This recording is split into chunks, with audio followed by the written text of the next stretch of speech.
Oh, yeah. Thanks. Did you see yesterday's pen? It's got disentangled. One of this each week. We won't. It doesn't matter because he weighed them on. I suppose they saw The it. cleanest. Oh, good? Maybe the cleanest. Yeah, they must have taken it.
Yes, Mr. Balui. As the court, please, my lord, all the accused are now here. We apologize for the slight delay in commencing this morning's proceedings. We confirm appearances on behalf of the state. I'm confirming my appearance on behalf of Mr. Sibia and Mr. Nube. As the court pleases, my lord, I do confirm my appearance on behalf of Mr. Mapisa. As it pleases the court, my lord, I confirm my appearance on behalf of accused number 4, Mr. Mapisa. Thank you. As the court pleases, my lord, I confirm my appearances on behalf of Mr. Ntuli. That's the court pleases. Yeah, okay, thanks. Yes, Mr. Balui. Well, firstly, my lord, as we indicated before the proceedings started, there's a delegation from Khosi Mampuru Yeah. consisting of, amongst others, the area commissioner and senior management. They want to address the issue pertaining to the transfer of accused number 5 from CMEX Khosi Mampuru to maximum prison at Liukop. There was an order to that effect yesterday. Yes. Now, my lord, after consultation with my colleagues, we explained to them the correct procedure to follow if they're dissatisfied with yesterday's court's order. And this where we are, my lord. Yeah, who's the senior gentleman amongst the delegation? The area commissioner. It's Mr.? The area commissioner. Yeah, fine. Where is he? Mr. Koza. Yeah, you can come. And his senior and his delegation.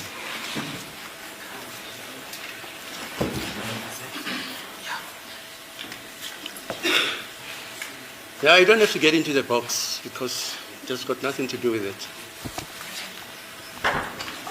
Yep. Your rank is area commissioner.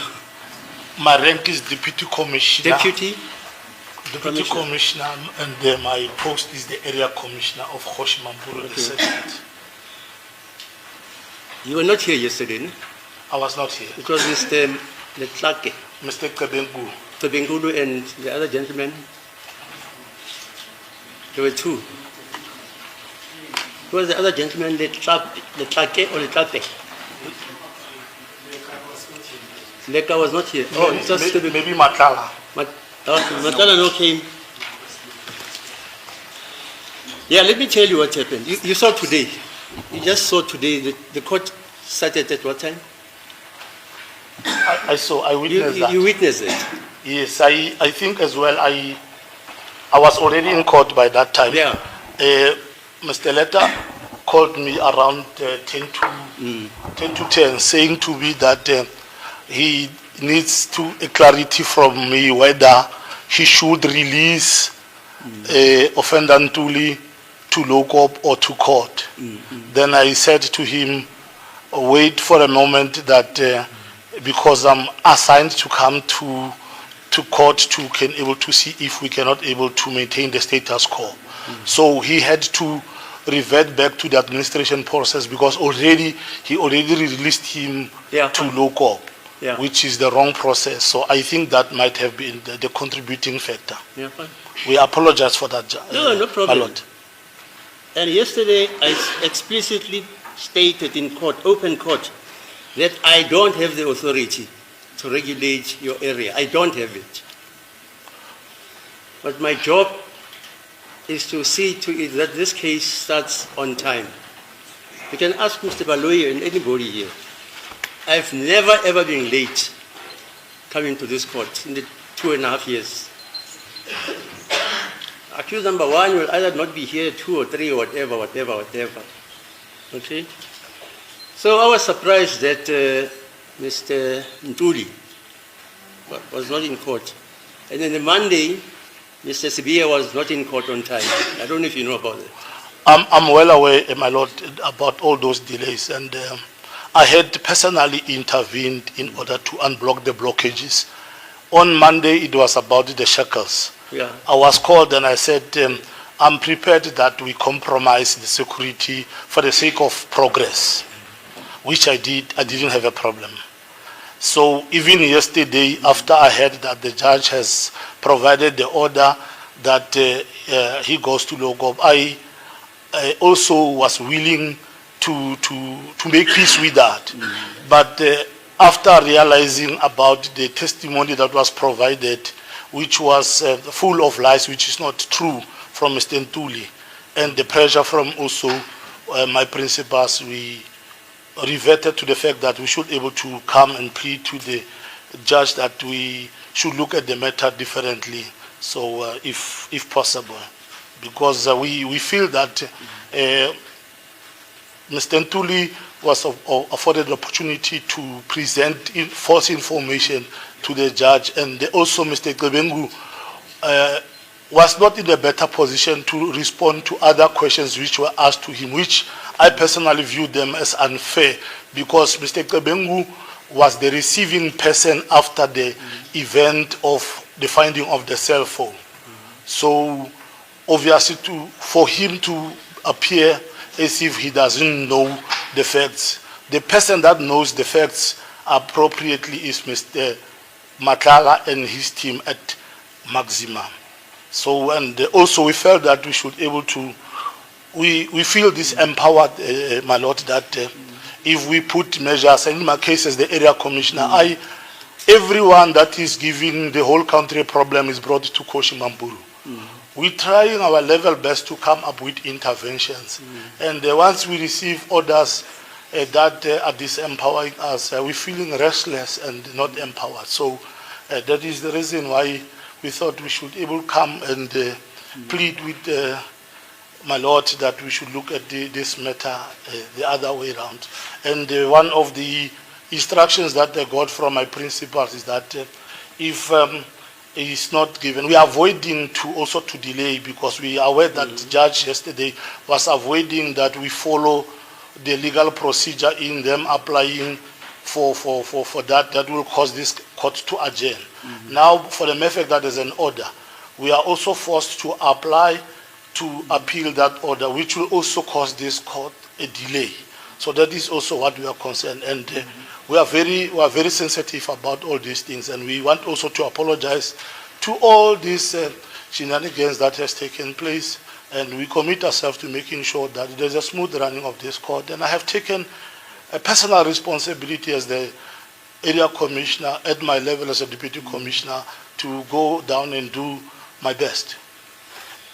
Yeah, no, I appreciate your approach, and I'm a very easy man, very easy. I'm a disciple of Nelson Mandela.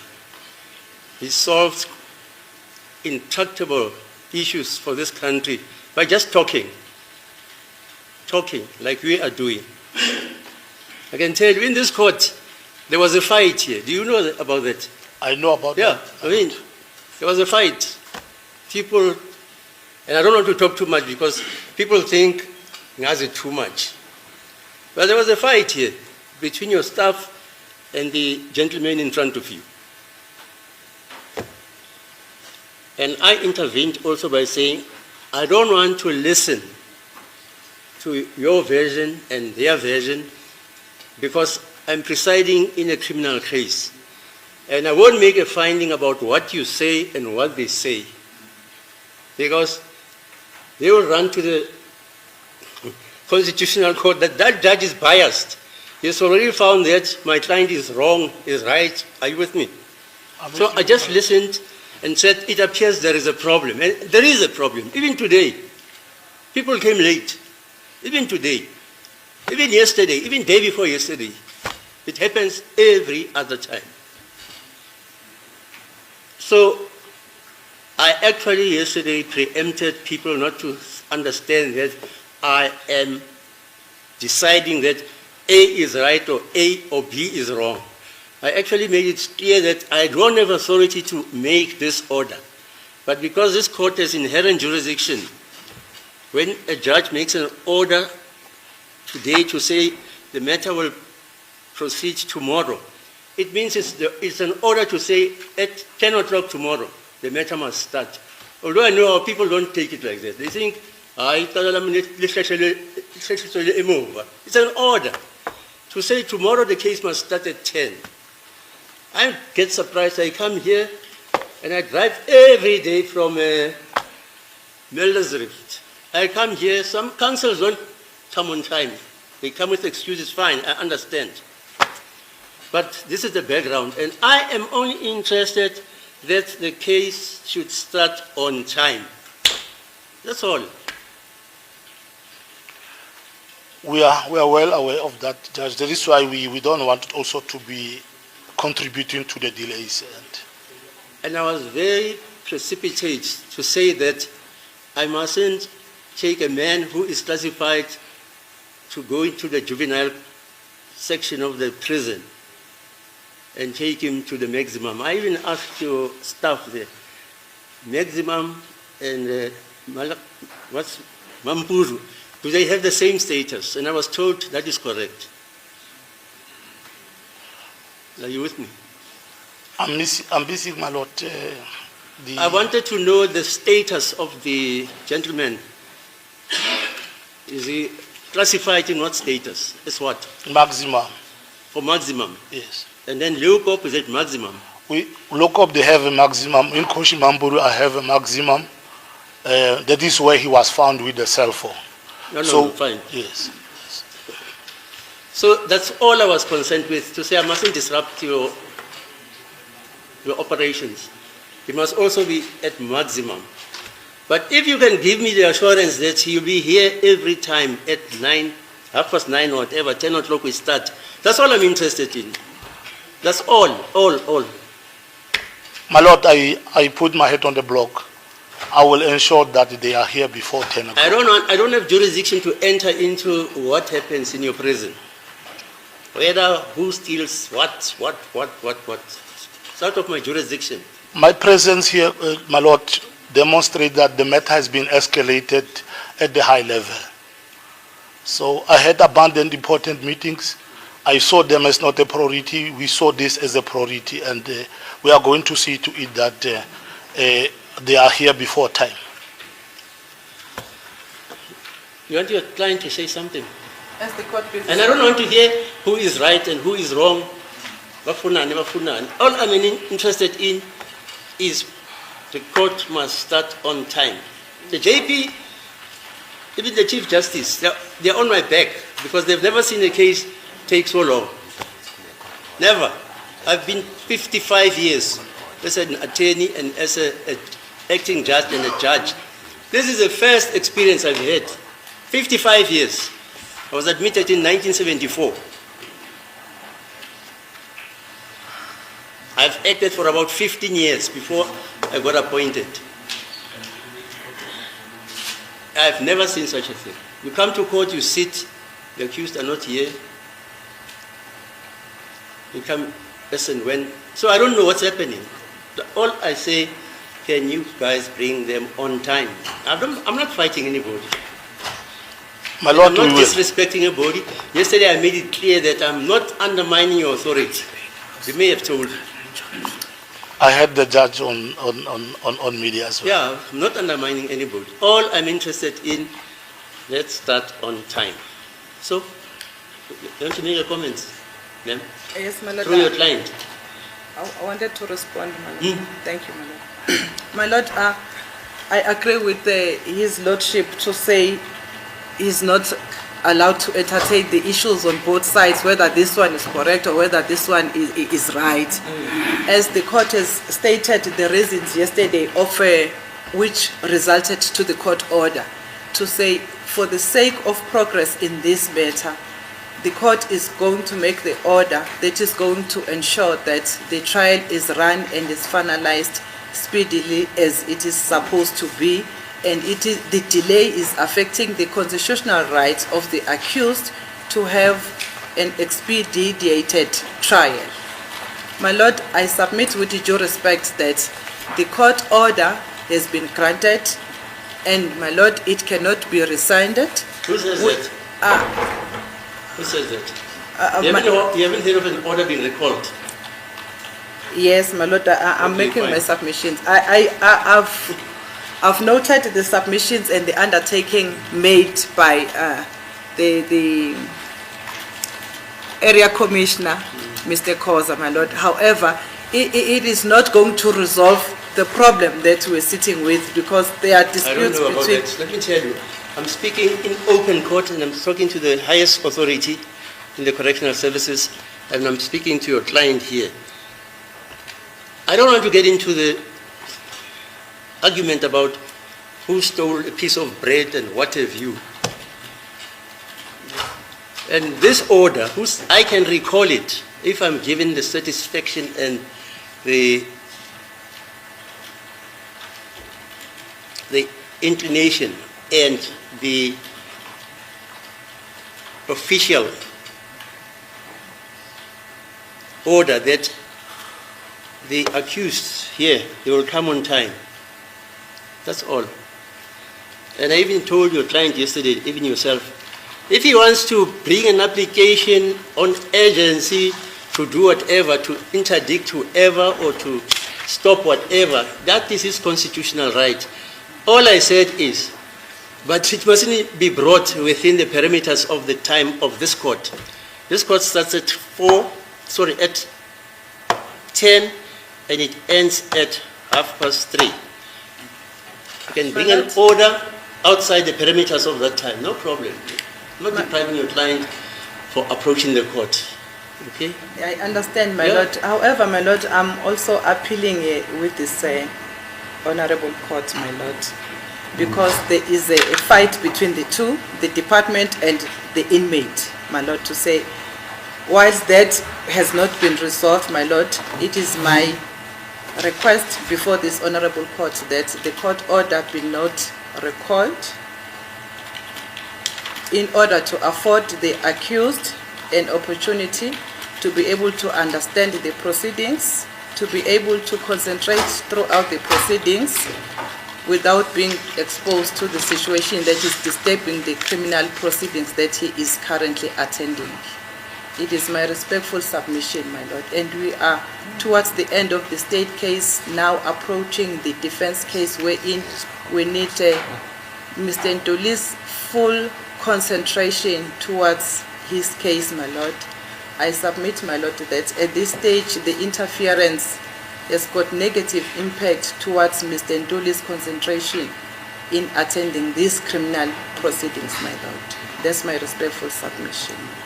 Yes, Mr. Mngube? I mean, Mr. Mnisi, what is your view? As it is the court, my lord, I can only make submissions on what the law says. Any? I think there is something that interprets. Eh? Yeah, you interpret, no problem. Yes, ma'am. As I'm saying, my lord, I can only make submission on what the law says. The law says that the court has got, in terms of section 173 of the Constitution, it says the court has got an inherent power to regulate its own processes. Now, the court has made it very clear that for purposes of the smooth running of this trial, the court would invoke its inherent jurisdiction and make an order that specifically for the smooth running of this trial, because there's been some delays, and in fact, I do agree with the court that the number of delays which have happened here are simply for wanton reasons. There's no specific reason that has been stated before court as to a genuine reason why there's been such a delay. Since Monday, the court has almost been starting at 11 o'clock because other accused are not here, but there's no specific reason. We only heard yesterday when this issue was ventilated in court that part of the delays is because these accused person are being treated in a way that they are not supposed to be treated with. So they are basically venting out their frustration by saying, you know what, this is too much. I cannot be expected to go to court and concentrate and at the same time be subjected to such an inhuman and such an undignified way where I am kept here at Kgosimampur. Now, the court says, in the interest of the smooth running of this case, and I know that I cannot interfere with the decision of the correctional services as to who must be housed where and who must be housed here. But in the interest of the smooth running of this case, I am going to propose and make an order that Mr. Ntuli should be sent back to Leeuwkop, where he says he will be better treated compared to at Kgosimampuru. And the court correctly says that I do not want to make a value judgment as to who is wrong and who is right. Now, the court is using its inherent jurisdiction. And the law says, if a person is not happy with the manner in which a court is using its own inherent jurisdiction, Mr. Matlala, you know what the avenues are. It's not like this court decided to thumbsuck the decision and base it on nothing. It is basing it on the Constitution, which says in section 173, the court has got its own inherent jurisdiction to regulate its own processes. What did the court do yesterday was to regulate the process of the smooth running of this case. As you're standing there, Mr. Matlala. Oh, Mbani? Oh, as you're standing there, Mr. Koza, you don't have a locus standi to challenge the decision of the court, to challenge the order that the court made yesterday. Because it's an order that comes from the Constitution. The powers that the court exercised yesterday are powers that are conferred on this court by the Constitution.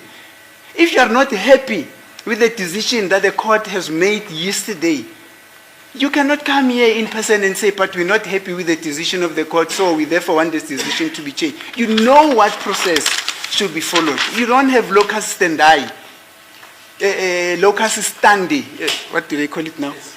Locus standi in iudicio to come and challenge the court decision the manner in which you are doing it now. This is totally irregular. But the operative weight that came from the court yesterday, and everybody else was here, was in the interest of justice and in the smooth running of this case. I am going to order that this should be the case. I am aware that I cannot interfere with the administrative processes of the correctional services. But that from me is derived from what the Constitution is saying. And that is exactly what the law is saying, my Lord. I would still say, my Lord, that what the court did yesterday was in the best interest of the administration of justice. But beyond that, seeing to it that this case, which has been delayed on a number of occasions due to the late arrival of these accused persons, which culminated to the information that the court received yesterday, then the court made an order in terms of the Constitution. If somebody wants to challenge that order that was made in terms of the powers that are that are granted by the court, by the Constitution, then this is not how that is supposed to be happening. I think Mr. Koza knows better that this is not how things are done. And I personally refuse to go and entertain this very same aspect in the judge's chambers. Because if a person is not happy with the judge's order, they cannot simply say, no, we want to walk into the judge's chambers and go and tell the judge that you are not happy with this decision. That is not how things are done. There's a specific procedure that is followed. If you're not happy with what the court did yesterday in terms of the powers that are conferred on the court by the Constitution, you can either bring a review, you can either bring an appeal. And I can state it for fact that if that were to be the case, I'm going to make an application that I also be regarded as a friend of the court in that regard. Thank you. Yes, Mr. Msipili.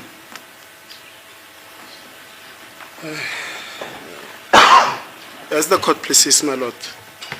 My lord, early this morning we were told that we are requested to come and see the court in chambers because the officials from DCS that wanted to discuss yesterday's order with the court in chambers. I also joined Mr. Mnisi and said, I am a lawyer for 100 years. I'm not going to see the court in chambers because they've got a legal person that I once met here in court, my lord. She should know the law. There's a principle in law, my lord, which is called the functus officio principle. It's a Latin term, my lord, that means having discharged his duty. Now, yesterday, my lord discharged his duty. He made a court order. Whether that court order, my lord, was made incorrectly, correctly, his lordship cannot go back and revisit that court order himself. The court now is functus officio. It cannot revisit its own decision. That decision, my lord, the legal person from DCS must know, is to make an application to review that decision, make an application to appeal that review, my lord. But as we sit here, this is an informal discussion that should not affect the court order that was made yesterday, my lord. My lord does not have the power to revisit that order that was made yesterday unless the order is challenged in court or there's a statutory provision that says that order can be recalled, my lord. As the court pleases, those are my brief submissions, my lord. Okay. I have nothing further to add from what my colleagues have submitted before the court. Thank you. Mr. Choro, will you stand by what you said? As the court pleases, madam. So, Mr. Koza, I don't want to call you Koza, I want to call you officially. Superintendent Koza. No, Commissioner Koza. Commissioner Koza, sorry. Yeah. You know what, like I told you, I'm a simple man and I'm 78 years. Maybe I'm the oldest in this court. Been around. If people can talk like we are talking, and I told you about Mandela, and find a solution, we don't have to escalate it to wherever, just because of our egos. Are you with me? I'm with you, my lord. I've understood your position, and I hope you understand my position. My lord, I understand very clearly. Yeah. This is why I made the commitment. Fine, and I appreciate it. I made the commitment before this court. Yeah, and I appreciate it. You can't live with the status quo as it is. You know, I actually joked that, you know, this gentleman, if he wants to be in Cape Town, I can make an order that he must be housed in Cape Town. Every morning he must be flown to the court so that this case can start on time. That's all I'm interested in.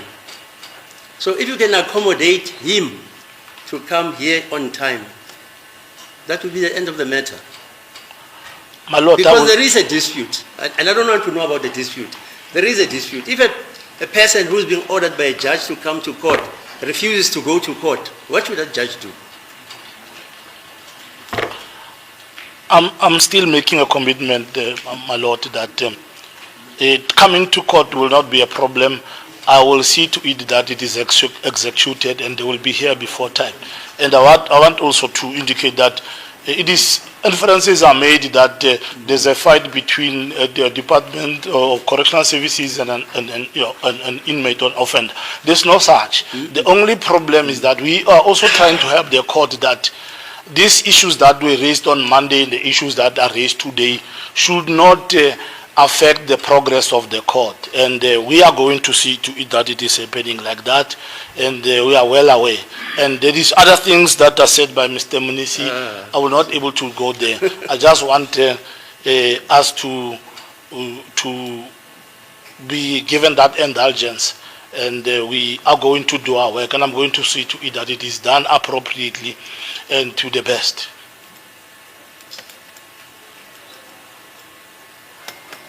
But the source of the problem still remains there. And I'm not saying there is a problem. You are categorizing as such. The problem is apparently between two parties. The problem, my Lord, Whether they are real or not. no, the problem, my Lord, is the lack of discipline of these inmates, which I have a personal responsibility to make sure that we deal with that discipline. Their behavior is the one that is impacting on that. But I have got to put mechanisms in place so that I must make sure that when they start with their shenanigans, the court should not be affected. It must be our own problems. Okay, fine. I've heard everybody. You know what? I'm going to leave the order as it stands. You can bring an application for rescission. Okay, no problem. But I've heard you, and you've heard me. Okay. I heard, my Lord. Thank you, sir. Please, the court. Kade khona ke bafowethu isikhulu salaphayana ke ejele lapha eKhoshi Mampuru prison uMr Khoza ke kade azile phecelezi nodaba izolo ke lesinqumo senkantolo ke lesinqumo senkantolo sithathile ke zokuthi wena ke mnumzana uNtuli kumele ukuthi bakuthathe lapha eKhoshi Mampuru bese bakuhambise namuhla bakumikise ngale eLokop kujela seLokop ke lapho ke athi yena ke futhi nezinye ke izikhulu asebenzisa nazo khona lapha ke ejele kade behlezi ke futhi lapho ke ngesikhathi kade behlezi bekuxoxisana ngodaba lo bathola ukuthi lento ekhuluma ejele inkosi senkantolo ezolo akulona ke iqiniso kepha kokhuluma amanga kuphela ke lapho ke futhi bese bakhuluma khona njalo lapho ke abameli benu ke nabo basho bathi ngaphansi kozomthetho ke ngaphansi kozomthetho sisekelo wala iningizimu Afrika ke usuthi inkosi enkantolo ke inalo ke ilungelo phecelezi usuthi inalo ke ilungelo phecelezi nodaba lolu ke esinqumo esenzile ke izolo ngaphansi kozomthetho ke lapho section 173 kozomthetho ke lapho ukuthi inkosi enkantolo ke kumele ukuthi sibenzise ke amandla ayo ke thizeni uma ngabe ke siboshwe sithize sekhala ngento ethize ke lapho ke kwamathi inkosi enkantolo ingenele futhi ngokujulile bese ke thatha isinqumo sokuthi kumele umuntu lo abamikise kulineke ejele mhlawumbe bamthathe bamkhiphe ke lapho akakhala ukuthi akaphathekile kahle khona ke manje asho inkosi enkantolo ukuthi ngeke ke besabuya futhi sishintsha ke isinqumo sesikhiphile ke izolo uma ngabe abantu balapha ke noma izikhulu zalapha ke ejele zinayo ke inkinga phecelezi ngodaba lesinqumo senkantolo ke kwamele ukuthi baletheke isicelo sabo ngaphambili noma baletheke incwadi ephikisana nesicelo noma nesinqumo senkantolo inkosi enkantolo esikhiphile ke elangeni la izolo. And I can just add, I don't intend to denigrate your status. It's not my intention. I'll never do it. Okay? I can give you a silly example. You see this country. The ANC and the PAC were one organization. The foremost intellectuals in those two organizations, amongst others, was Mandela and Sobukwe. And this is 1960, when they split. The meeting was at the Communal Hall in Orlando. They split on the basis of arguing about whether they must include whites in the ANC or whether they mustn't include whites in the PAC. And both camps realized that these white folks who are our compatriots, they came here in 1652. They're not going anywhere. Since 1960, there were fights, blah, blah, blah, blah, blah, blah. And when Mandela and others in 1990, is it 96 or 94, he took his oath as the president of this country, they said whites were still in this country. They said whites are still here. In other words, that problem, you can talk around it, like this problem. Nobody is being denigrated or his status being, it's not about that, it's about common sense. If you think it is utterly impossible for the Department of Correctional Services to allow accused before court, Mr. Ntuli, to go to Leopold because this country won't function fine. But I don't see it in that light. Okay. No, we understand, my lord. Yeah. And we It's just functionality of reason, that's all. definitely, and there's nothing that can beat us if we can able to talk. And That's it, yeah. That's previously, I made my telephone numbers available to the councils that as the senior manager, should there be problems, I'm amenable to resolve the issues. And even this morning, I confirmed that. Okay, So, but my lord, we respect the decision and as the court pleases. Thank okay, you. thanks. Okay. Athi kumnumzana ke bafowethu akunalutho ke angalenza ke phecelezi nesinqumo senkantolo inkezo senkantolo sesithathile ke izolo futhi basihlonipha ke isinqumo senkantolo lesinkantolo sithathile ke izolo akunalutho ke abangasenza ke mayelana noma bangayenza ke mayelana nodaba lolu lesinqumo senkantolo. Okay, thank you. Yeah. Yes, Rui. As a court, please, my lord, some few procedural issues. Yesterday, we indicated that we intend to update the exhibit list. Yeah. We've done that. And yesterday, there was a formal admission, a Section 220 admission when Warren Officer Monakeri testified. Yeah, right. We have incorporated that admission in the list of admission, and we have attached that. We'll just briefly take the court through the, firstly, the list of admissions. That's Exhibit F that has been amended. My lord, we previously indicated that there was a duplication of Exhibit J. Yeah. That's the affidavit of Warrant Officer Steenkamp, the facial identification expert. Her report was handed up as Exhibit J. Yeah. However, there was a duplication with the statement of Forensic Pathology Officer Ms. Elizabeth Mokoena, and we did mention to the court previously that we suggest that Exhibit J should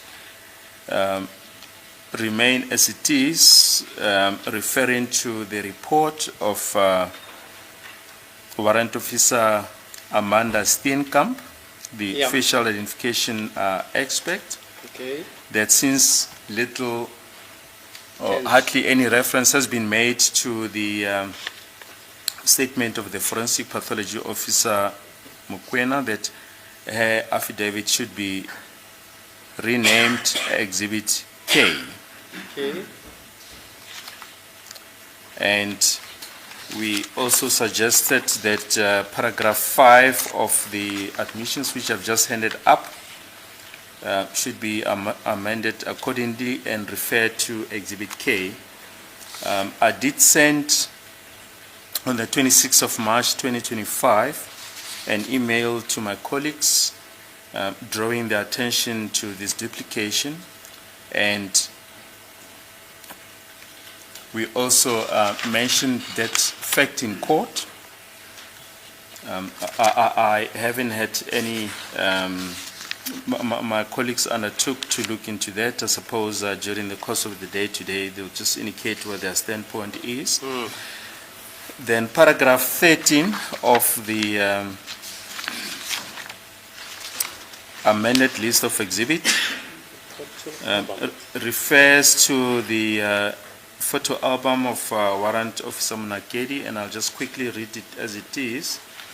The photo album of Warrant Officer T.G. Munakedi, Exhibit ZZZZ in brackets 2, dated 19 June 2025, depicting the aerial photos of South African Police Service First Lawrence, depicting the First Lawrence Court, depicting the municipal building, depicting the shopping mall next to the municipal building, depicting the First Lawrence taxi rank is admitted. The court will recall that yesterday when the witness stepped into the witness box, the all counsel indicated that his evidence is formally admitted. Okay. Thank you.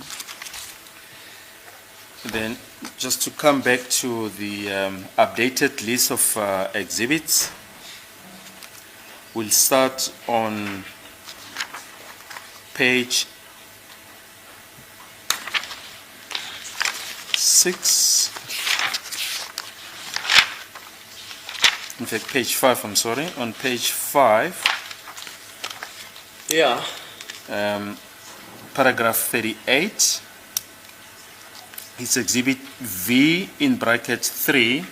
It's a new exhibit that was handed up, I think, by Mr. Ramusepeli during the cross-examination of Brigadier Gininda. It's the statement of Mr. Tumelo Madlala, dated 5 November 2020. Okay. Then on page 8,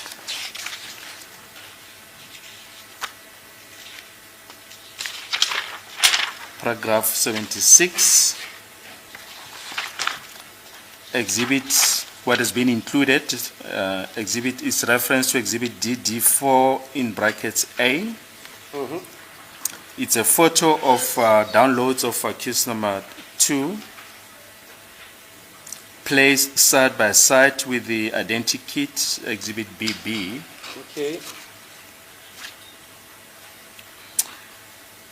Then paragraph 77, exhibit 4 in brackets B. Those are 18 photos found on the extracts of the downloads of accused number 2's cell phone.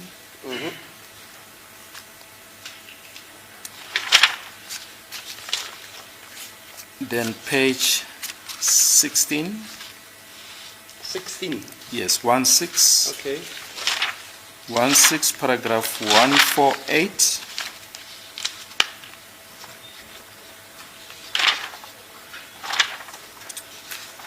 It's exhibit XXX, there's the affidavit regarding the request that was made by accused number 1 for certain cars that were involved in his pointings out. That is an affidavit explaining what the situation is, exhibit XXX. Paragraph 149, exhibit ZZZ. Those are extracts of the 2014 diary of Brigadier Gininda. Okay. Then paragraph 150, exhibit ZZZ in brackets 1. Those are the aerial photographs of First Lawrence Police Station, First Lawrence Court, Municipality Building, and surrounding areas taken by Warrant Officer Munakedi. That is the formal admission that I referred to earlier on. Okay. Paragraph 151, exhibit ZZZ in brackets 2. Those are the inspection in local photos by Sergeant J.G. Mangani. Then paragraph 152, exhibit ZZZ in brackets 3. That is the aspect, my lord, that stood down yesterday, and we'll come back to that issue. Paragraph 152. But the death certificate? No, the prison records. I see. Regarding the proposition that was made by Advocate Nisi that accused number 1 was arrested in 2013 and released on 17 September 2014. Oh, okay. Then paragraph 153, it's exhibit ZZ in brackets 4, there was a typing error. Okay. There's the death certificate of Mr. Thabang Makaleni. My Lord, we cannot remember if it has formally been handed up. It was referred to in the evidence, and just out of abundance of caution, Yeah, it was not handed up. we just want to, Is that the gentleman who was at the garage, allegedly? and yes, my Lord. The one that's also referred to in Yeah. the report of warrant of sustained camp. Right.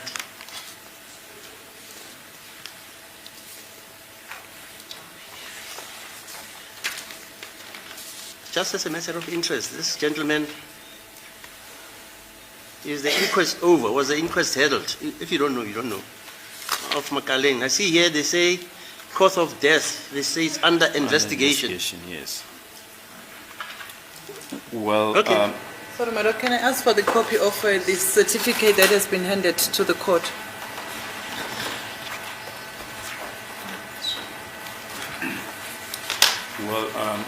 we'll find out if Yeah, fine. an inquest was held.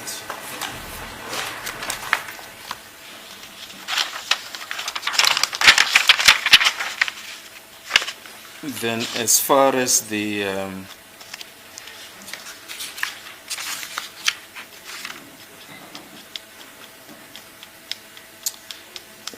real exhibits are concerned, this will be on the last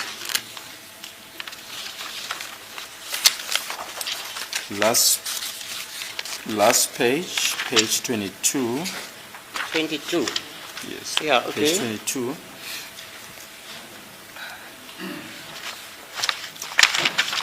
What was handed up, Yeah. Exhibit 6, it was a USB containing the downloads of accused number 2's cell phone by warrant of Ndlovu. Then Exhibit 7, and we've realized that there could be, in fact, there's a duplication with Exhibit 10. So Exhibit 7 and Exhibit 10 refers to the same exhibit. Okay. This is a USB containing downloads of accused number 3 by Sergeant Mabasa. Then Exhibit 8, it's a USB containing ENC footage depicting Mr. Longwe Twala on the 27th of October 2014 at the house of the Kumalos. Then Exhibit 8A is the series of correspondence that we handed up yesterday and placed on record. It's letters from the Office of the DPP Pretoria, letter from the Office of the National Director of Public Prosecutions, letter from the Director of Public Prosecutions, Johannesburg, Yeah. a request from the Senior Prosecutor Boksburg, requesting the Magistrate Boksburg to order for the issuing of a Section 205 subpoena against Mr. John Bailey, the news editor of ENCA. Oh. Then yesterday we handed up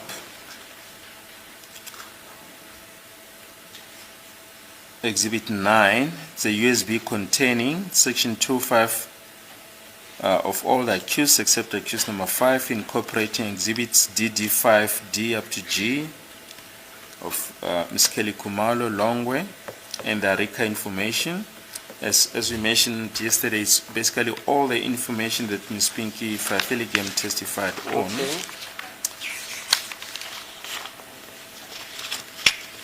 Then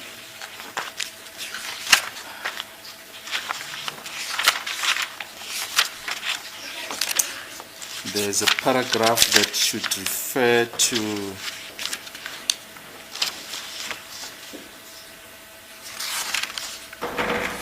exhibits S. I'm just quickly looking for that paragraph. Yeah, so it's on page 4. Page 4, paragraph 32.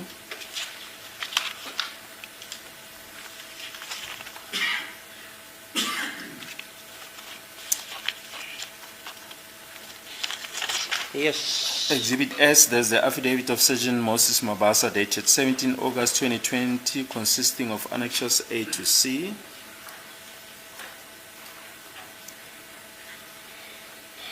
And we mentioned there that annexure S in bracket C is the contact list of accused number 3. Then exhibit S in brackets D, those are photos of extract of downloads of accused number 3, enhanced by Surgeon Mabasa. That's the one depicting what the witness is described as a gold tooth. Then exhibit S in brackets E, that is a dental report on accused number 3. Accused number 3's dental examination by Dr. Z. Ali at Kalafong Hospital, dated 18 June 2025. Was that handed up? Yes, it was handed up, my Are lord. you sure? Yes, it's exhibit S in brackets E. The court will recall that we even intimated that we wanted to call the dentist, but Dr. Ali, but that Advocate Nisi indicated that he is their witness. Are you And- being and correct? Oh, okay. Yes, sorry, I'm sorry, my lord. No, no, I was saying, is he being correctly quoted, Mr. Mnisi? Yes, and the court then asked what is the status of exhibit S in brackets E. Yeah, Yes, that's where we left it. that's where we left it. And Mr. Mnisi never pursued it. If I'm wrong, just correct me, because I don't recall it being handed up. I said, is this the correct way of handing up a document where the document is not accompanied by an affidavit? May I assist, my lord? Yeah. It is so that a document was not formally handed in. However, the content of the document in its entirety was read into record by Mr. Mabasa when he was being, I think it was re-examination by Advocate Sibanda. He read the entire record of that document, the entire content of that document into record. Thank you. As long as you are satisfied, I don't want us to get to somewhere and then you say, this judge took into consideration a document which was not proven. If you say, in your view, it's proven, fine. It was not handed in formally as an exhibit, my lord, because I only referred Sergeant Mabasa to specific paragraph Yeah, fine, in that Yeah, report. Fine. Then Advocate Siwanda took it up and read the entire content of that report into record. Okay, fine. Thank you. All right. As a court, please, my lord, then there's only one aspect that is left. We see that it's time for the short adjournment. Yes, sir. Can we take the short adjournment at this point? Okay. Thanks. And on that point, my lord, that concludes the leading of the evidence for the state. Okay. And we close the state case. It's precisely 3 years since the state started leading evidence, and the state now formally closes its case. State case closed. Yes. Yes. Thimba labashushisi-ke lapho likhuluma phecelezi nodaba lemibukiso-ke lokho imibukiso yonkana kade beyilethile ngaphambi kwenkosi yenkantolo-ke ukuthi ihamba kanjani list yakhona-ke manje bathi baqedile-ke ngecala labo-ke manje-ke ngemuva kweminyaka-ke emithathu besolo beqhuba-ke icala labo lokuthi babizeke abofakazi bafike balethe ubufakazi babo manje bathi baqedile-ke babiza abofakazi futhi beqedile ngecala labo. Yes, Mr. Nisi. As it pleases the court, my lord, I thought I would have brought the following to the attention of the court even before the state closes its case. Number one, it relates to the video clip of the video clip that Mr. Bailey had to come and give his testimony on. That video clip has already been admitted as evidence before court, and it was on the proviso that Mr. Bailey would come and authenticate it. Now, the court has been told yesterday in no uncertain terms that Mr. Bailey is no longer available to come and testify, and not because he's dead, but because of the agreement that the state and SANEF, South African National Editors Forum, an institution that Mr. Bailey belongs to, that he should no longer come testify because Mr. Bailey and company indicated that if he were to be forced and dragged, come to court, come testify, they will bring an agent application to bar the state from forcing him to come testify because of the standing agreement between SANEF and the National Prosecuting Authority of South Africa. So as we stand now, or as things stand now, and as at this point in time, that video clip remains unauthenticated. I thought to myself that, and in fact, Mr. Bailey had indicated in an affidavit that was ready to record here, where he says that when this whole thing was taken, when this video was taken, I wasn't party there too. I was in China. So I don't know who took it, when was it taken. I only got requested to provide, as a head, to provide a recording of a video that was aired on the 27th of October 2014, which I did. But as to the finer details and the integrities around that video, I don't know nothing. So if the state proceeds to force me to come testify, I will have no option but to challenge the legality, and that is what the state was avoiding in that Asian application. The legality of Section 179 of the Criminal Procedure Act that seeks to deal with the subpoenaing of journalists to come and give information where the state seeks to use the content of their information. But fast forward, my lord, we are saying it's not like all the state avenues have been exhausted. Well, I do not intend to prescribe how should the state proceed with their case or drive their case. But Mr. Longwe is there. If they still want to pursue that video, they can simply say to the defense, no, don't worry, our avenues are not exhausted. Mr. Longwe, who's depicted in that video, is there, he's still alive. He can come himself and authenticate that video. But it seems to me like the state is not amenable to follow that route. So that video being part of this record, my lord, and not being authenticated as promised by the state in the manner in which it should have no longer be regarded as something that is actually part of the record. I'm not saying that it must be withdrawn. In other words, it's just a pro non scripto. It's regarded as not being existing. That was just point number one, my lord. Now, point number two, on number of occasions, Mr. Sibia has been requesting that certain information, actually the records regarding the movement of the motor vehicles that were used on the day on which he got arrested should be made available to him. I must be honest to the state, they made some endeavors to identify certain motor vehicle. There was a hard body that was involved there. They gave an explanation about the hard body that ultimately was involved in an accident wherein Mr. Mapena passed on.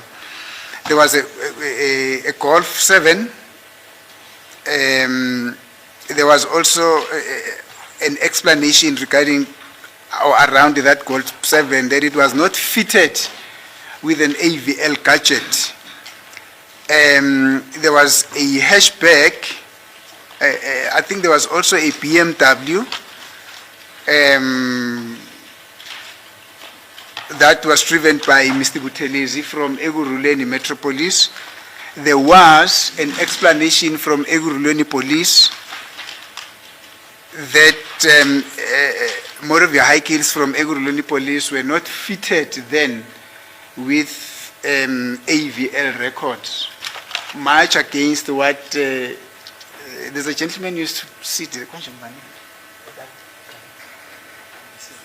Much against what Mr. Listering said, that yes, they are indeed fitted, but we're talking in 2020 when Mr. Sibiya was arrested.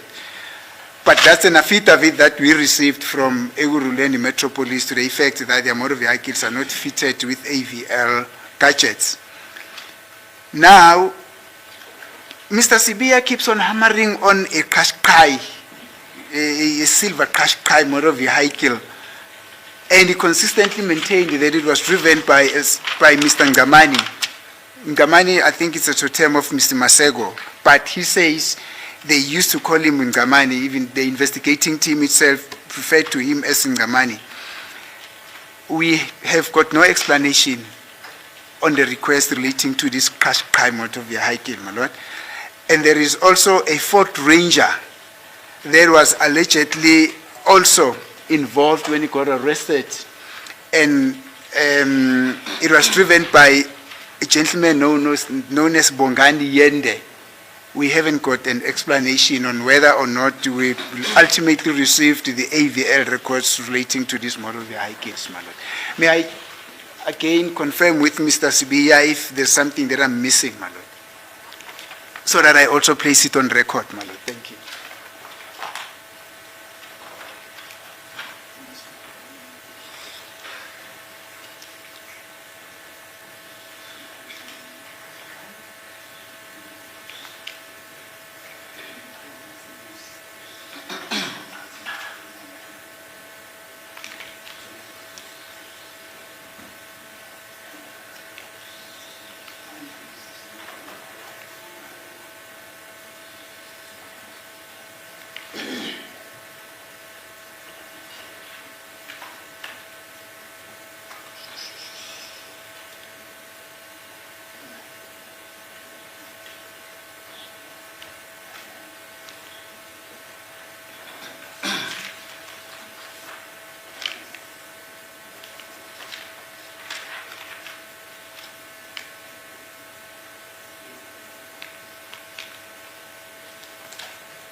Thank you, my lord, for the indulgence. Yes, the information that I've placed on record is accurate. That Ford Ranger that I'm saying was used by Bongani Yende. Bongani Yende was also a member of the South African Police Services, my lord. And the reason why we are requesting this information, my lord, we are well aware that the state has got no obligation to assist the accused in the conduct of his defense. State cannot get out of his way and go out and get information in favor of the accused and say, accused, this information, you can come and challenge our assertion against you therewith. But this information is different, my lord. It is information that is in the domain of the South African police services. There is nowhere else where we can go and request this information but from the police themselves. So we constrained because we cannot go to people and say, can you please give us this information? The only people from which this information should be received and must come from, if this information is available, are members of the South African Police Services, which is the reason why we're requesting the state to kindly furnish us with this information if they are able. If they are not able, then they are not able, my lord. That was point number 2. Now, point number 3, my lord. Now that the state has closed its case, normally at this point in time, the defense has got options. It either says, we are going to testify, or we want to bring an application in terms of Section 174 of the Criminal Procedure Act. Now, we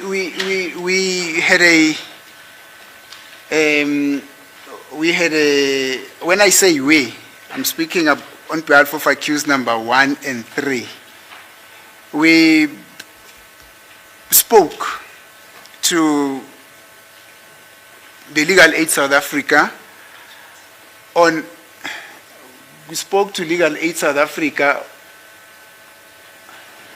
just a second, my lord. There's something that I need to clear with my colleagues. Just have a word with my colleague. Thank you. What's happening? Mr. Baloyi, have you closed your case? Yes. Yes, indeed, my lord. What does the law say? Once you've closed your case? Well, once we've closed our case, then that is the turn of the defense to present their case. And they have various options as far as that is concerned, my lord.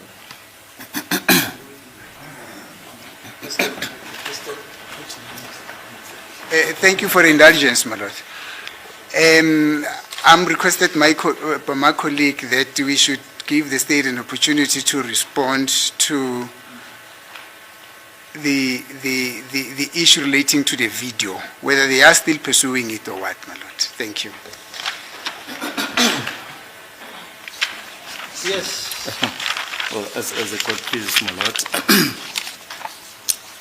we will respond to, even if we don't have to at this stage, but my lord, it is correct. At the time when we handed up Exhibit 8, we intimated that we intended to call Mr. Bailey, and we requested that the Hearsay Act be applied, that the evidence regarding the video be provisionally allowed, subject to the state calling Mr. Bailey, and we indicated yesterday that Mr. Bailey is no longer available. But the video footage, my lord, still qualifies as a real exhibit. I think that was the point that was made by Mr. Ramusipele in his argument, that it still qualifies as a real exhibit. And my lord, for a real exhibit to be admitted as evidence, it only needs to meet 2 criteria. The first one is that it must be relevant. And the second one, it's the issue of the weight to be attached thereto. And the first hurdle, my lord, that the state needs to go over, its relevance. And we've argued relevance, my lord. We have indicated that the purpose of ending up the video footage was to deal with a proposition that was made by the now late representative of accused number 1, when he cross-examined the ballistic expert, Lieutenant Colonel Mangena, during the proceedings of the 28th of August 2024, in lines 19 to 25. We've already made these submissions, my lord, but we'll rehash those submissions. Mr. Mngomezulu made the following proposition. He said, all right, let me put this version to you. According to the witnesses that I do not want to disclose at this stage, 3 shots were fired. 1 shot is the one that caused injury to Zandi. The other shot is the one that Longwe Twala shot himself on the leg while they were struggling for the gun. The third shot is the one that shot Mr. Senzo Meiwa. And on page 12, lines 2 to 3, he says the one was stuck in the ankle of Mr. Longwe Twala, and the other one is the one that shot the deceased dead. So, my lord, we handed up that the footage to deal with this proposition, and as I mentioned, my lord, that the footage does qualify as real evidence, and all that the state needs to show for the admission of real evidence is that it is relevant.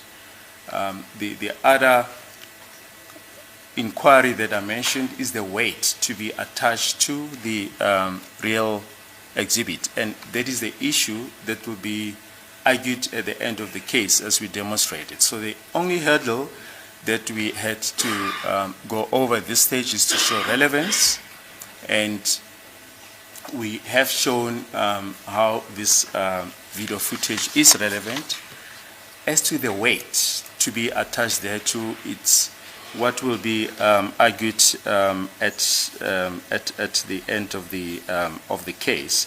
So what advocate needs to submit that it should be the evidence should be regarded as pro non scriptura, cannot go up.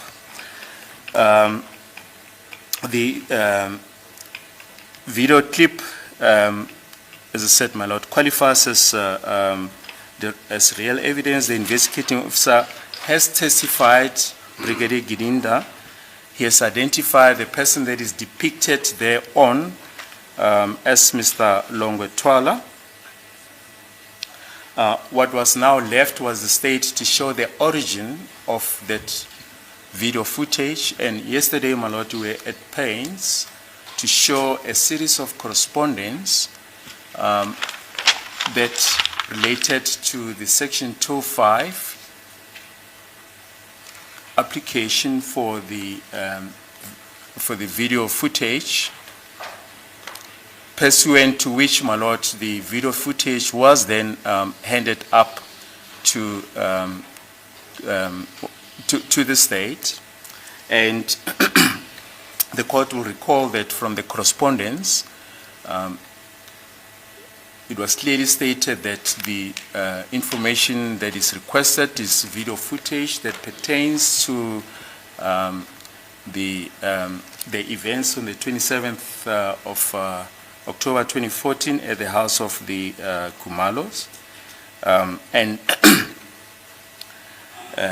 the video footage was then released by ENCA pursuant to that Section 205. My lord, we don't want to present a full-on argument, but even the authorities, the handbooks, and we briefly going to refer to the handbook by the well-known authors Hoffman and Zeffert, South African Law of Evidence, 3rd edition, page 313, who distinguish between documentary evidence and real evidence, and refer to real evidence as consisting of things that can be examined by the court as means of proof. And as we've indicated, my lord, that the footage qualifies as real evidence. The court has examined that during the time when we showed the clip. The learned authors go on to say that the court is entitled to not only look at the article produced as real evidence, but is able to listen to, smell, taste, or feel it. The court is entitled to rely on its own perceptions in observing the produced article. Hence, we're making the submission, my lord, that it does qualify as real evidence.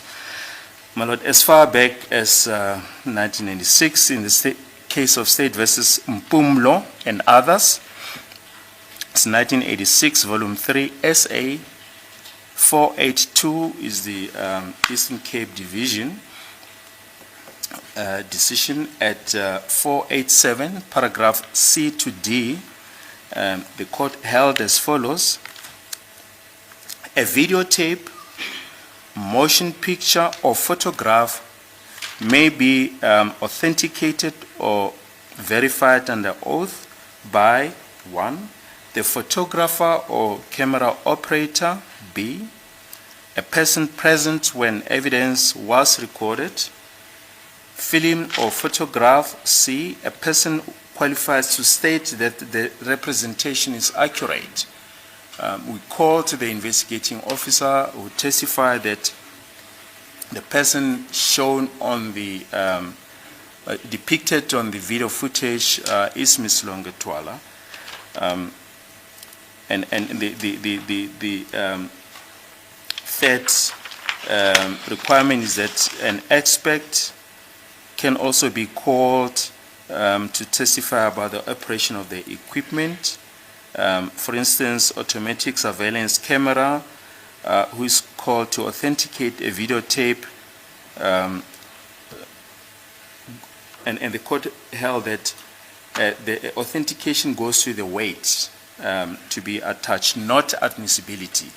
And we submit, my lord, that the argument that is being presented now conflates admissibility and weight. Admissibility depends on relevance, which, my lord, we have already argued.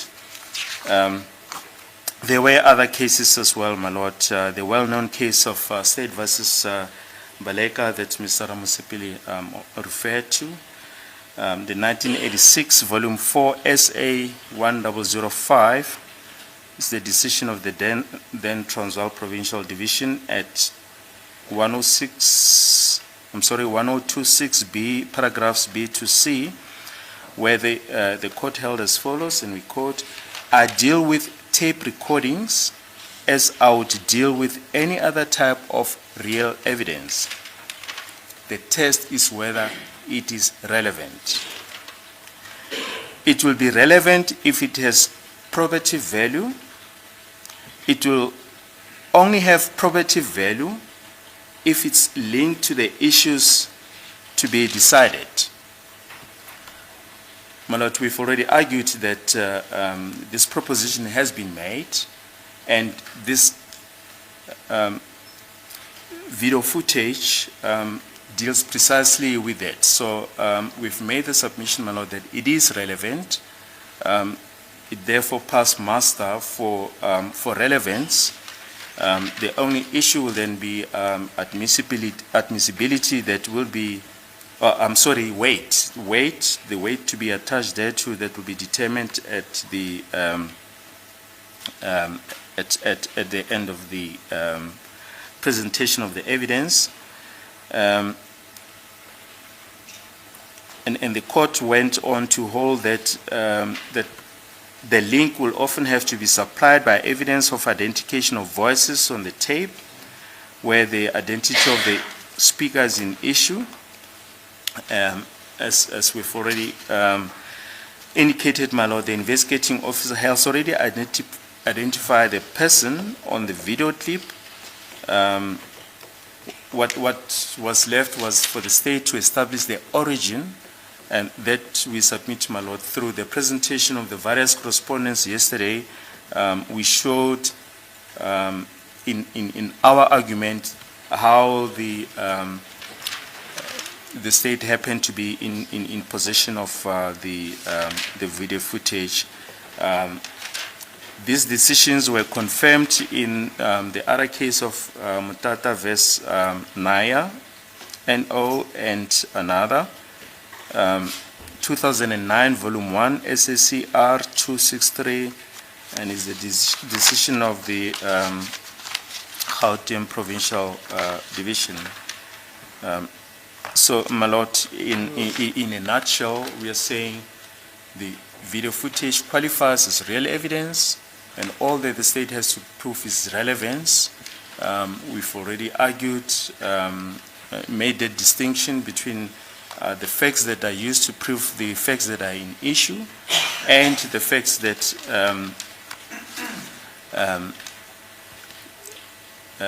we made that distinction, my lord, that the facts that are in dispute and the facts that are used to prove those facts that are in dispute. So the videotape is will qualify as evidence that is used to prove the facts that are in dispute, namely that proposition that was made. As indicated, my lord, even if we didn't have to argue the point now, in light of the submissions of Advocate Mnisi, we make the submission, my lord, that that evidence cannot be regarded as non-proscriptive, as the court places. But the other thing is the evidence of, is that Bailey, is it before court? Well, the evidence, no, it's not before court. Yeah. Yes. Saying he's going to China, he's going to what? Yes. No, that's not before court, my lord. Yes. Yeah, okay. Otherwise you have closed your case. Yes, I've closed my case. And what the law, as I understand it, once you have closed your case, Mr. Mnisi can argue At the end of it. at the end of it. As a court. Yes, Mr. Mnisi. That's it. As far as the other issues that it raised of the cars, the Nishan Qashqai and the affidavit of Mr. Bongani Yende, that we've already addressed. They are also at liberty to subpoena any witnesses to testify in their favor. Okay. Thank you, my lord. I'll definitely argue at the end of it all around this video. Another point that I would need clarity on. The state had been indicating in the course of the leading of its evidence that it would not be calling certain witnesses. Those witnesses will be made available to the defense. Now, I want to, actually this is just a re-emphasis that from this point onward, in other words, henceforth, the defense is now in liberty to consult with whoever's name appears in the list of the state witnesses if circumstances were to arise. I just want to confirm if my understanding in that regard is correct, my lord. As a court, my lord, the law is very clear that any witnesses who is not called by the state is at the disposal of the defense, and that will obtain here. We make all witnesses that haven't been called to we make them available to the disposal of the defense, my lord. Thank you, my lord. I'm going to request just a very short adjournment so that I come with a response on the way forward, my lord. Those were just the preliminary issues that would still have affected the state, but now that they've been ironed out, it's fine. The state is no longer involved henceforth, my lord, except for cross-examining witnesses in an event that they will come to that level, my lord, or to that point.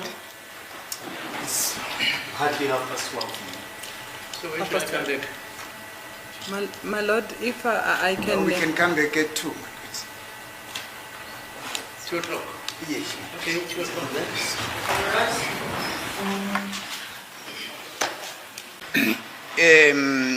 Thank you for the indulgence, my lord.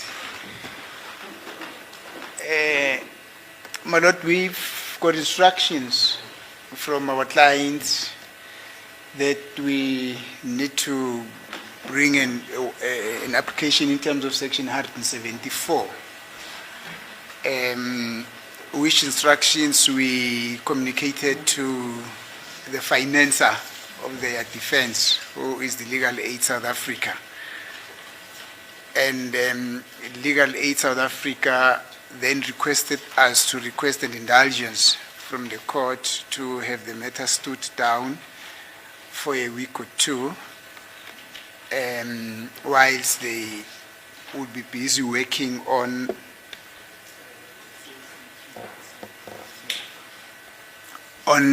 their CMC. I don't know what that stands for, but I think it's a head committee there on the modalities regarding the financing of the application in terms of section 174, my lord.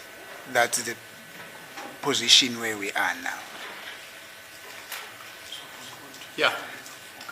We are proposing, because they are saying that the CSC will be sitting on the 6th, and once a decision has been taken, it will immediately be communicated to us. I would therefore request that the matter be adjourned up until the 7th of August, my lord. That is the position now. Okay. Thank you. Yes, Mr. P.